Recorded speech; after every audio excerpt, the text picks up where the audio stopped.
boys and girls, welcome to the reading station, and it's Ms.Dahlia. I wanted to wish you a Merry Christmas.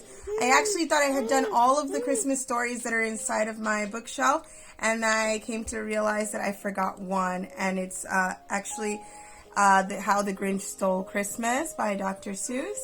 So since this is a bit of a Grinchy story, I decided that I'm going to try to change my voice to sound more like the Grinch. So I'm going to actually do something like wiggle, wiggle, wiggle, wiggle, wiggle. And now my voice will sound more like the Grinch. Dr. Seuss's How the Grinch Stole Christmas.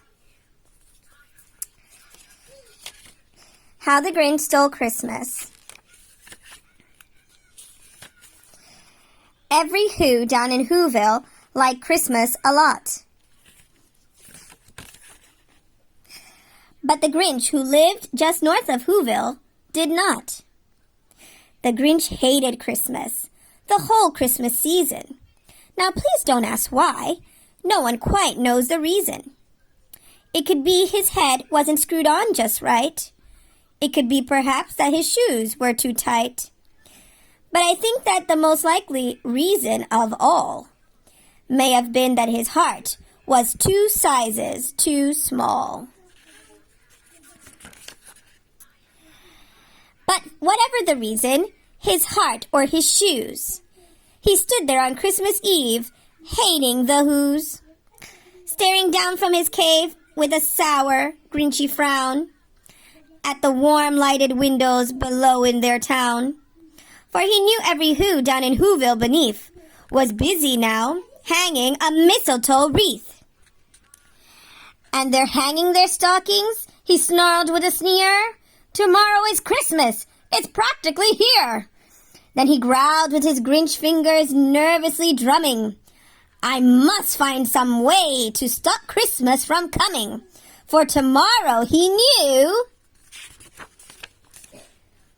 all the Who girls and boys would wake bright and early. They'd rush for their toys. And then, oh, the noise, noise. That's one thing he hated. The noise.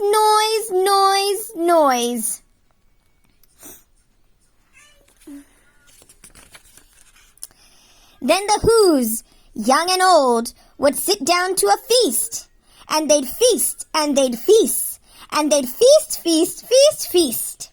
They would feast on Who pudding and rare Who roast beast, which was something the Grinch couldn't stand in the least. And then they'd do something he liked least of all. Every Who in Whoville, the tall and the small, would stand close together. With Christmas bells ringing, they'd stand in hand, and the Who's would start singing. They'd sing, and they'd sing. And they'd sing. And the more the Grinch thought of this Who Christmas sing, the more the Grinch thought, I must stop this whole thing. Why, for 53 years I've put up with it now. I must stop this Christmas from coming. But how? Then he got an idea. An awful idea. The Grinch got a wonderful, awful idea. I know just what to do, the Grinch laughed in his throat. And he made a quick Santa Claus hat and a coat. And he chuckled and clucked. What a great Grinchy trick! With this coat and this hat, I'll look just like Saint Nick. All I need is a reindeer. The Grinch looked around. But since reindeer are scarce, there was none to be found. Did that stop the old Grinch? No, the Grinch simply said, if I can't find a reindeer, I'll make one instead. So he called his dog Max. Then he took some red thread, and he tied a big horn on the top of his head.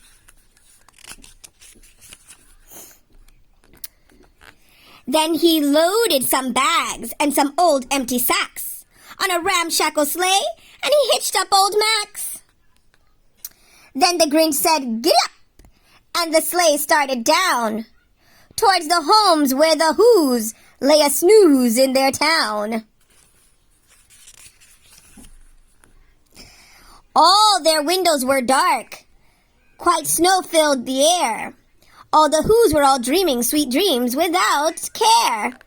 When he came to the first little house on the square, "This is stop number 1, the old Grinchy Claus hissed. And he climbed to the roof, empty bags in his fist.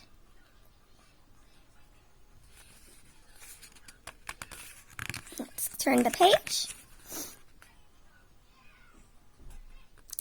Then he slid down the chimney, a rather tight pinch. But if Santa could do it, then so could the Grinch. He got stuck only once for a moment or two.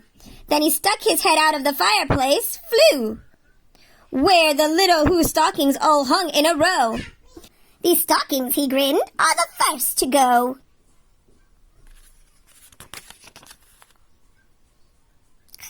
Then he slithered and slunk with a smile most unpleasant around the whole room, and he took every present. Pop guns and bicycles, roller skates and drums, checkerboards, tricycles, popcorn and plums. And he stuffed them in bags. Then the Grinch very nimbly stuffed all the bags one by one up the chimney.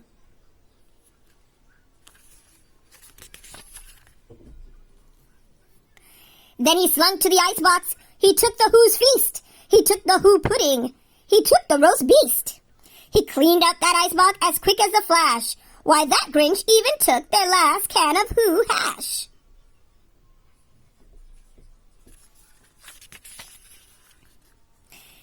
Then he stuffed all the food up the chimney with glee. And now, grinned the Grinch, I will stuff up the tree. And the Grinch grabbed the tree and he started to shove when he heard a small sound like the coo of a dove. He turned around fast and he saw a small Who, little Cindy Lou, who was not more than 2. The Grinch had been caught by this tiny Who daughter, who'd got out of bed for a cup of cold water. She stared at the Grinch and said, Santa Claus, why? Why are you taking our Christmas tree? Why? But you know that old Grinch was so smart and so slick. He thought up a lie, and he thought it up quick. Why, my sweet little tot, the fake Santa Claus lied. There's a light on this tree that won't light on one side. So I'm taking it home to my workshop, my dear. I'll fix it up there, then I'll bring it back here. And his fib fooled the child. Then he patted her head, and he got her a drink, and he sent her to bed. And when Cindy Lou Who went to bed with her cup, he went to the chimney and stuffed the tree up.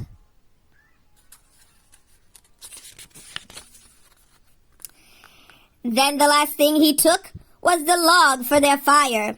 Then he went up the chimney himself, the old liar. On their walls he left nothing but hooks and some wire. And the one speck of food that he left in the house was a crumb that was even too small for a mouse. Then he did the same thing to the other Who houses, leaving crumbs much too small for the other Who's mouses.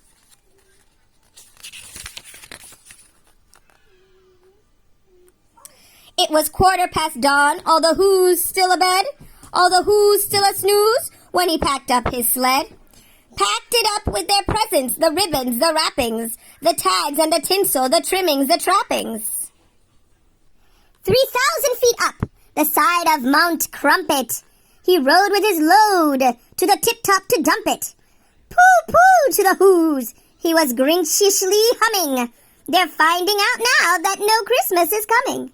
They're just waking up. I know just what they'll do. Their mouths will hang open a minute or two. Then the Who's down in Whoville will all cry boo-hoo. That noise, grinned the Grinch, that I simply must hear. So he paused and the Grinch put his hand to his ear. And he did hear a sound rising over the snow. It started in low, then it started to grow. Let's see the next page here. The next page. But the sound wasn't sad. Why, this sound sounded merry. It couldn't be so, but it was merry, very. He stared down at Whoville, the Grinch popped his eyes. Then he shook What he saw was a shocking surprise. Every Who down in Whoville, the tall and the small, was singing, without any presents at all. He hadn't stopped Christmas from coming. It came. Somehow or other, it came just the same. And the Grinch, with his Grinch feet ice cold in the snow, stood puzzling and puzzling. How could it be so? It came without ribbons. It came without tags. It came without packages, boxes, or bags. And he puzzled 3 hours till his puzzler was sore. Then the Grinch thought of something he hadn't before. Maybe Christmas, he thought, doesn't come from the store. Maybe Christmas, perhaps, means a little bit more. And what happened then? Well, in Whoville they say that the Grinch's small heart grew 3 sizes that day. And the minute his heart didn't feel quite so tight, he whizzed with his load through the bright morning light. And he brought back the toys and the food for the feast. And he himself, the Grinch, carved the roast beast. The end. I hope you liked it.